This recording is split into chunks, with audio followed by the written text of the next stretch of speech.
Another 3 months, another seasonal update the Splatoon 3 player base is impatiently looking forward to. It's me, I'm the Splatoon 3 player base.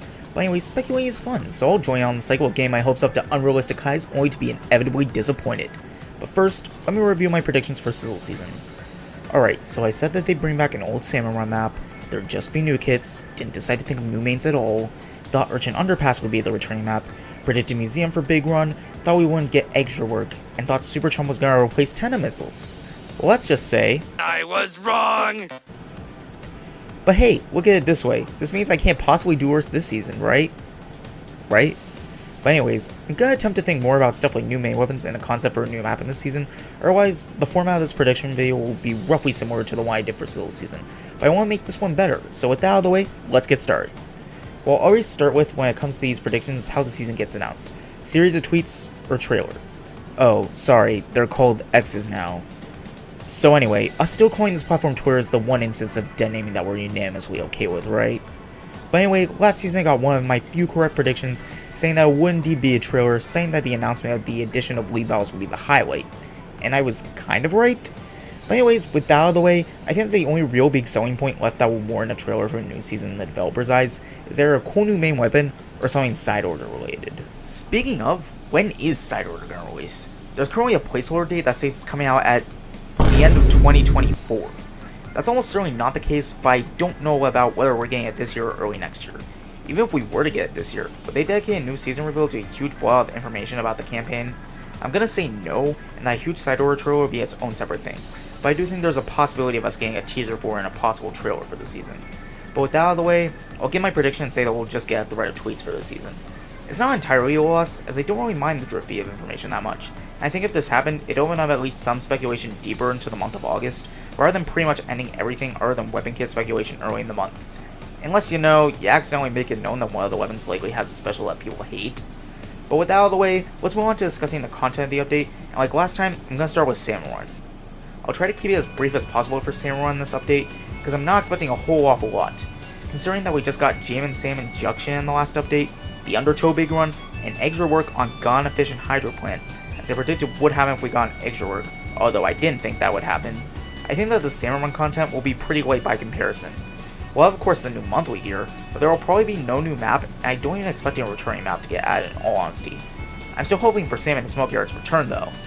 As for Big Run, I think there will be one, either early in the season, at some point in September, or towards the end, at some point in November. Some rough dates ideas that are floating around for me are September 22nd to the 24th, or November 10th to the 12th. When it comes to the location of the Big Run, I really do think it's time for us to have a Big Run on Splatoon 1 map, and it'll probably be Museum d'Alfonsino.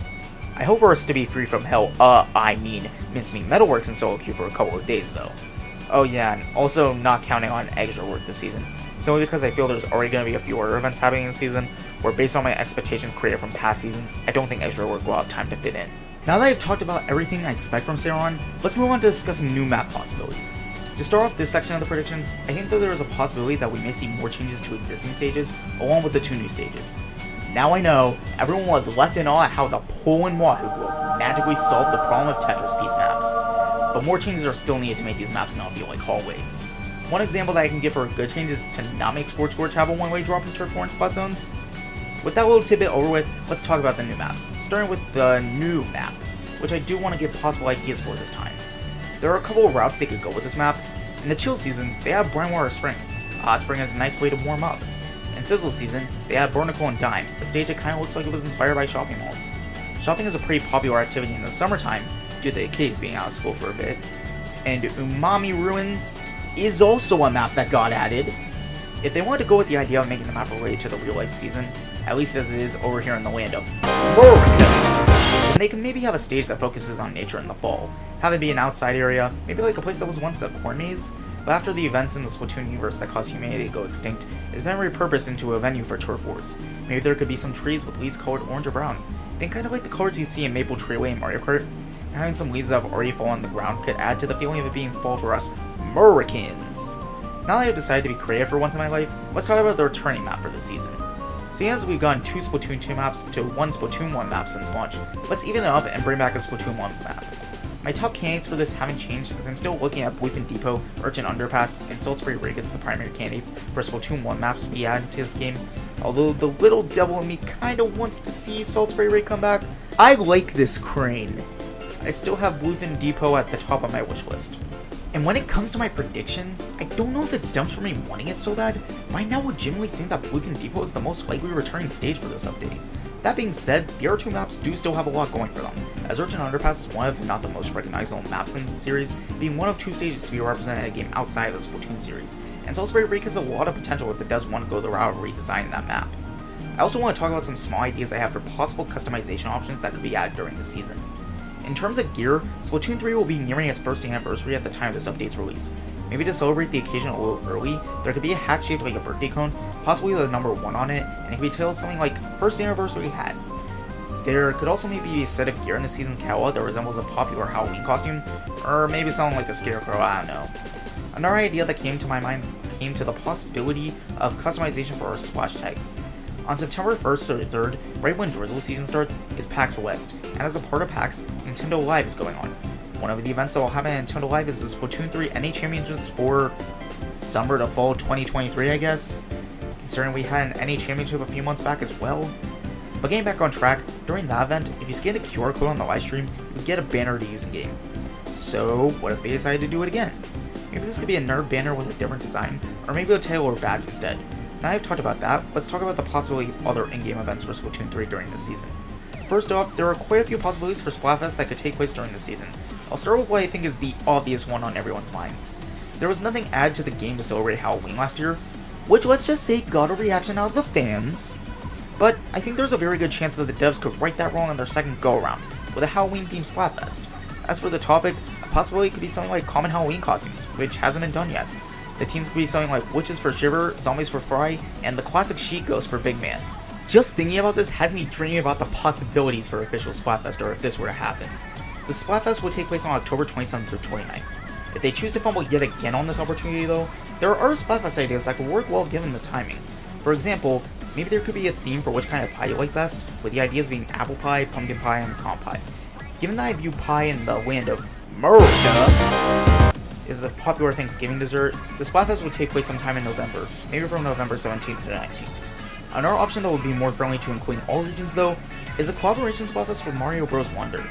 It generally baffles me how Mario vs. Luigi never happened as a Splatfest, but now we can make the Splatfest something like Mario vs. Luigi vs. Peach.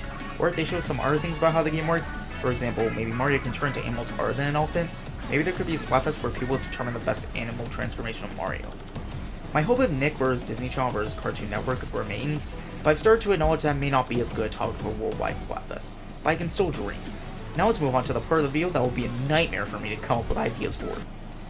This time around, before deciding which weapons I wanted to put in, I decided to do a check of which main weapons don't currently have a second kit. And I'd like to dedicate this update to mostly continuing to whittle away at that number, which currently stands at 27. For this update, I decided to guess that 12 weapons will be added, none of them being new name weapons however. Now the weapon distribution will be as such: 2 shooters, 1 roller, 2 chargers, 1 slosher, 1 splatwing, 1 dually, 1 umbrella, 1 blaster, 1 brush, and finally giving a stringer a post-launch kit, after a year, despite, you know, it being the main thing advertised on the box art of the game. It may be unrealistic to expect them to split across so many different weapon classes given past updates, but they are running out of shooters to give second kits.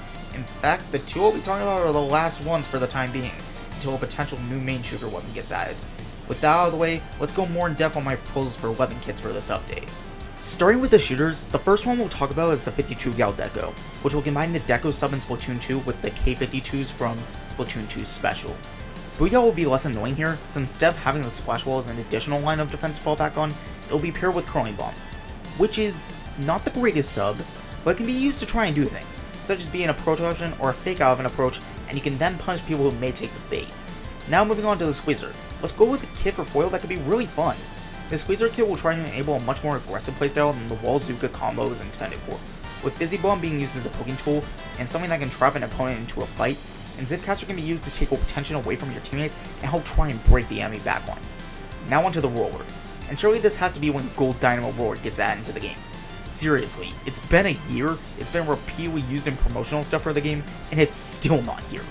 This will, as always with Gold Dynamo, be given a Splat Bomb, and Wave Breaker could be greatly appreciated as a means to help inflict damage or hamper the enemy team's movement, making picks easier for the bulky Dynamo. For the chargers, for the first one, I'm going to give Squiffer a second kit, bringing back the new Squiffer, and we're going to pull my classic trick of combining elements of its kit from multiple games, and voila, we have a kit of Autobomb Zuka. This will be rationalized by Shellen saying something like, use the Autobomb to reveal an enemy's hiding spot, then use the Tri-Zuka to deliver a deadly surprise to your exposed foes. For the Air Charger, why not give Sniper Raider a new kit? And so I present to you the Sniper Raider 2B. And yes, I did only call it that because of 2B from Nier Automata. But anyways, some people might be saying right now, wait, isn't the vanilla Sniper Raider called 5H because of its ability to fire 5 shots after a full charge? And if not, then it might be because you didn't know that was the reason, in which case, you're welcome for that information. So yes, this will only get 2 shots on a single charge, but to compensate, we'll buff most of this weapon's attributes in comparison to the 5H. It'll have the second fastest charge time of all chargers, only beaten by Bamboozler, the trail of Inca shot laser will be wider, and shots will do 90 damage. For its kit, I initially thought it'd be funny if I tried to give this thing the most broken kit possible, but instead, I decided to go with a kit that will focus on doing chip damage and try and combo with the 90 damage shot. So for the sub, I decided to give it Burst Bomb and Ink Storm for the special. When thinking of the Slosher kit, I thought, hey, what if I tried again to get people mad at me by spreading propaganda about getting a Slosher Wall Crab? Not really, but something has to get Crab. I think that for a kit that'd be broken with most other weapons, if something ends up getting it, then it's better for it to be the slow, incongruous Slosher than literally any shooter weapon in the game not named Aerospray. This is going to be meant to be a weapon that tries to zone out more aggressive players, giving the Expo time to find safe retreat or fight back and get the kill, but it will happen at a cost. Now for the Splatling, and for this one, I opted to choose the Nautilus 79 to bring back, giving it Suction Bomb and Ink Vac. Before I hear the cries of anger from all 8 Nautilus players out there, something had to get the bad special. Has this age well? Maybe? In spite of me trying to design most kits around a certain playstyle, I do also have to acknowledge when making these predictions that some kits will just not make sense for what the weapon does, or at least tries to do. With that out of the way, let's move on to the dually kit. For this one, it was honestly actually pretty difficult to decide on a kit here, but after deliberation, I gave it a Torpedo and finished off with an Inkjet. When thinking of this one, I combined the kits of Dapple Dualies Nouveau from this game and took the special from the Ampere Dualies in Splatoon 2, and fused them together. And now, behold my latest invention, the Inkjet Farminator! At least if the Google player doesn't keep dying. This kit can help try to get the upper hand in fights, but shouldn't be looked at as a panic button, as by that point, it's probably too late to turn the tides. Moving on to the Brawler kit, I decided to give the Vanilla Brawler its second kit, bringing back the Sorella Brawler, reimagining its supported kit by giving it Squid Beacon and Super Chump. This thing will be primarily meant to enable its teammates, with the main being able to protect itself or other teammates, at least when it works, and beacons can be used to get your team back in the fight, and with the recent buffs, Super Chump is now a legitimate threat that will allow your team to capitalize while the enemy is forced to deal with it. I was initially gonna do the troll move and making it look like it'd be the custom range blaster kit that you know who has been begging for again, but with Rabbit Pro Deco getting English Trooper, I don't think custom range is gonna get it as well. So scrambling for a new troll sub to give it that will keep the intended playstyle somewhat similar, my best alternative was to swap out the angle shooter for Inkmine. If Inkmine gets set off and the range is nearby, it can combo for the kill, and Kraken can do Kraken things. Now for the brush. Well, seeing that our options are a third ink brush kit, a second kit for the Octobrush, or a second kit for the Paintbrush, which was added in the previous season, I felt that Octobrush was the clear winner here. Now, something has to get missiles, so I will do my sworn duty and make sure that it doesn't happen to a shooter, and that gets crippled with a sub that doesn't paint. But I do think that Octobrush could make Toxic Mist work, either as a get away from me tool, or something to slow down opponents for an easy kill. Disclaimer, Toxic Mist will likely not do its job effectively, therefore making kills much harder than one may think. Lastly, we have the new Stringer kit, and just like last time, I predicted it's Vanilla Stringer that gets its second kill over Reflux. I think this could be a weapon that wouldn't be quite as hurt by having Angle Shooter as a sub, as it could make up for the somewhat unreliable one-hit direct, by providing a combo option, and Tactical Core can be used to enable aggressive teammates to try and make plays, and then be a super jump option for said aggressive teammates if they go down. Phew, that was a lot of thinking to do, but I'm relatively happy with how most of these kits came out. Well, except for the Nautilus, but hey, the devs might do an even worse job, so whatever. Just real quickly though, I also wanted to talk about a couple of hopes for weapon kits that I have. First off, we have a new Stamper kit with Fizzy Bomb for its sub, and for the special, Kraken Royale. I think this kit would be so much fun, and save me from having to actually get good at using Zipcaster. For the other one, Recently I saw someone propose the idea of an S-Blast kit that took a reference from England's moveset in Smash Ultimate, with Splat Bomb for a sub and Cure Will 5.1 for its special. Now I will be spending the rest of my days begging for that reference to be made if S-Blast ever does get a Sun kit. So thank you, random Discord post. Now we can move on to the last predictions for this season. Lastly, I just want to talk about some potential quality of life changes, along with some balance changes that I think could be implemented this season. I'll start with focusing on the quality of life side of things. For starters, improved netcode would be nice, although I've gone to a point where I'm not holding my breath. I'll also once again bring up the idea of trading 30,000 gold for a shell license, and also maybe being able to convert sail run skills, like 10 bronze equals 1 silver, 10 silver equals 1 gold, and vice versa. As another thing, I also really want the Splatoon 1 and 2 battle music to be playable in normal battles. Adding these songs will give a lot of variety to the overall song list, and may help players who are getting tired of the current selection. Lastly, some balance changes that I want to bring up. The first change that I want to bring up is just one more small nerf to Splash, bumping its points per special up to 210. With the air balance changes, Splash is now in a much more healthy spot, and this is just a small nerf to it that can tune it down slightly without affecting other weapons with Burst Bomb and Crab Tank, which are both in better spots than they were previously. I think Machine has been treated a bit too harshly with the nerfs, so I'll be nice to it this once and say that the points per special nerf from 210 to 220 in version 2.1.0 should be reverted. Now let's talk about one of the biggest winners of the Rise of Inkjet, NZAP 85. The 2 points per special buffs to make it a 1 AP tactical help this thing go from a Rainmaker niche to a legitimate threat. So for that reason, I think we should revert the second points per special buff they got and put it back at 190. Lastly, don't think I forgot about the stupidity that is Tentatek Splattershot having a cheaper Tri-Strike than Slosher. I will continue to advocate for those two to be swapped. With the points per special changes out of the way, now I want to talk about special buffs. Inkvac got a pretty nice buff, but still doesn't solve its worst problem in my opinion. The fact that you have to wait for a timer to expire, or for the enemies to fill up your vacuum before you can go on the offensive with this thing, makes it a lot easier to counter, and makes it so that Inkvac can struggle to find value.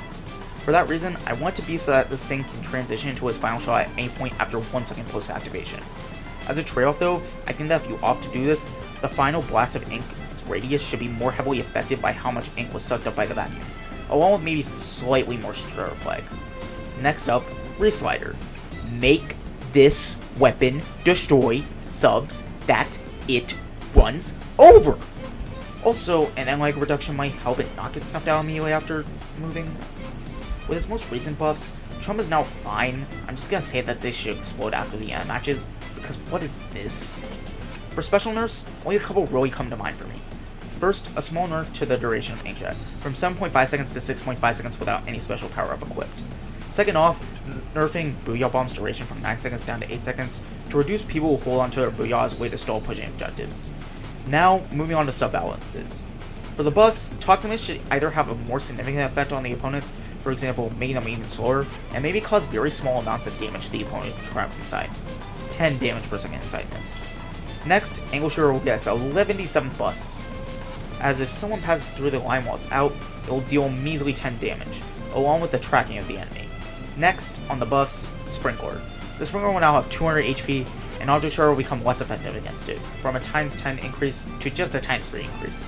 One final change I have is with Intensify Action as it relates to blasters not named Luna, which is to make its curve with reducing jump RNG match that of shooters.